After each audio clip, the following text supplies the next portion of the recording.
اللہ کے الرحمن کے وہ بندے وہ ہیں جو زمین پر کمزوری کے ساتھ چلتے ہیں. کمزوری کے ساتھ چلنے کا مقصد یہ ہے کہ وہ تکبر کے ساتھ نہیں چلتے.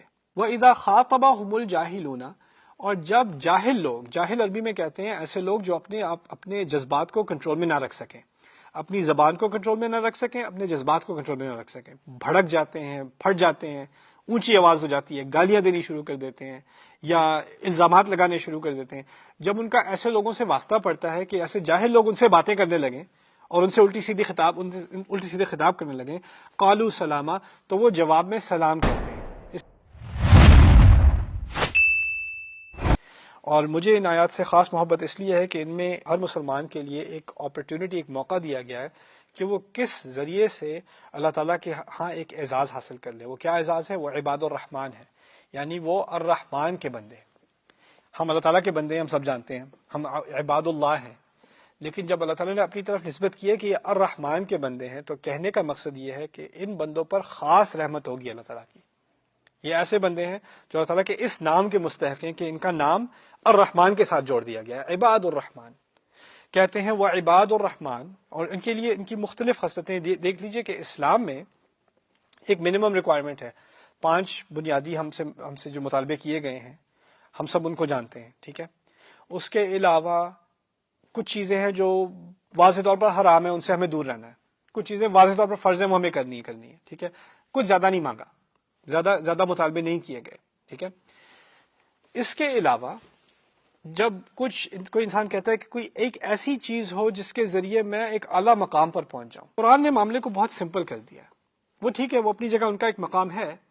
قرآن نے کہا ہے کہ کچھ لوگوں کی اسٹرینگتھ کچھ ہوتی ہے، کچھ لوگوں کی اسٹرینگتھ کچھ اور ہوتی ہے، کچھ لوگوں میں ایک خاص صلاحیت ہوتی ہے، کچھ میں اور صلاحیت ہوتی ہے. ان آیات میں جن لوگوں کی جو خاص صلاحیت ہے نا، ان کو ہائی لائٹ کیا گیا کہ شاید تم اس ذریعے سے عباد الرحمن بن جاؤ، اس سے نہیں تو اس ذریعے سے بن جاؤ گے، ورنہ اس ذریعے سے بن جاؤ گے، ورنہ اس ذریعے سے بن جاؤ گے. یہ لسٹ بہت خوبصورت ہے. پہلی لسٹ اس میں کیا ہے؟ عباد الرحمن الذین یمشون علی الارض ہونا. اللہ کے الرحمن کے وہ بندے وہ ہیں جو زمین پر کمزوری کے ساتھ چلتے ہیں. کمزوری کے ساتھ چلنے کا مقصد یہ ہے کہ وہ تکبر کے ساتھ نہیں چلتے. وہ یہ نہیں ہے کہ جھک کے چلتے ہیں ایسے جیسے آدھے رکوع میں چل رہے ہیں، ایسی بات نہیں ہے. سر اٹھا کے چلتے ہیں لیکن کسی پر اپنا روب جما کے نہیں چلتے. وَإِذَا خَاطَبَهُمُ الْجَاهِلُونَ، اور جب جاہل لوگ، جاہل عربی میں کہتے ہیں ایسے لوگ جو اپنے جذبات کو کنٹرول میں نہ رکھ سکیں، اپنی زبان کو کنٹرول میں نہ رکھ سکیں، اپنے جذبات کو کنٹرول میں نہ رکھ سکیں، بھڑک جاتے ہیں، پھٹ جاتے ہیں، اونچی آواز ہو جاتی ہے، گالیاں دینی شروع کر دیتے ہیں یا الزامات لگانے شروع کر دیتے ہیں. جب ان کا ایسے لوگوں سے واسطہ پڑتا ہے کہ ایسے جاہل لوگ ان سے باتیں کرنے لگیں اور ان سے الٹی سیدھے خطاب کرنے لگیں، قالوا سلاما، تو وہ جواب میں سلام کہتے ہیں. اس کے 2 معنی ہیں. سلام یہاں حال بھی ہو سکتا ہے، یعنی وہ جواب دیتے ہیں سلامتی کے ساتھ، سکون سے، بغیر جذبات میں آئے، بغیر غصے میں آئے. لوگ ان کے سامنے بھڑک رہے ہیں، آوازیں اونچی ہو رہی ہیں، وہ ٹھنڈے رہتے ہیں، بالکل کام، کچھ بھی نہیں ہوا. یہ اللہ تعالیٰ کے نزدیک بڑی عظیم علامت ہے کہ یہ میرا بندہ ہے، اس کے لیے خاص رحمت ہوگی.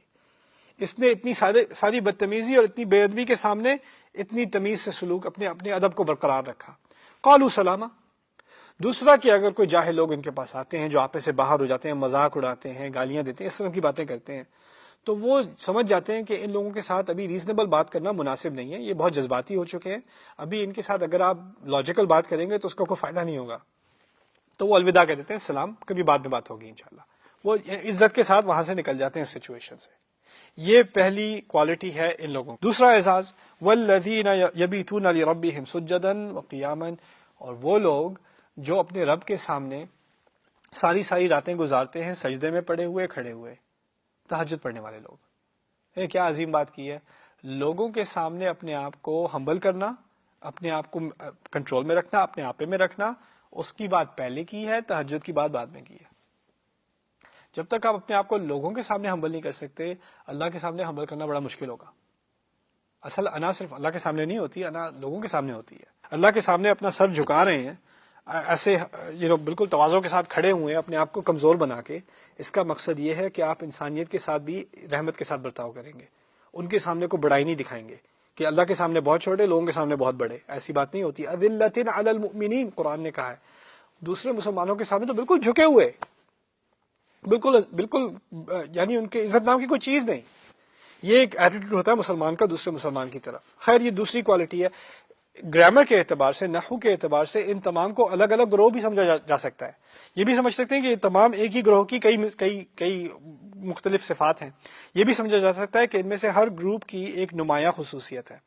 کیا آپ پہلے گروپ میں سے ہیں، کیا آپ دوسرے گروپ میں سے ہیں، کیا آپ تیسرے گروپ، اس طرح بھی سوچا جا سکتا ہے. تیسرا گروہ لوگوں کا ہے، اور یعنی جو اللہ تعالیٰ کی خاص رحمت کے مستحق ہوں گے، اللہ تعالیٰ کے خاص عباد میں سے مانے جائیں گے. وہ لوگ ہیں جو کہتے ہیں ہمارے رب ہمیں جہنم کے عذاب سے بچا لے. اس کا عذاب کا ناغرامہ، یہ بہت بڑی پینلٹی ہے، یہ بہت بڑی قیمت ہے جو ہم نہیں پے کر سکتے.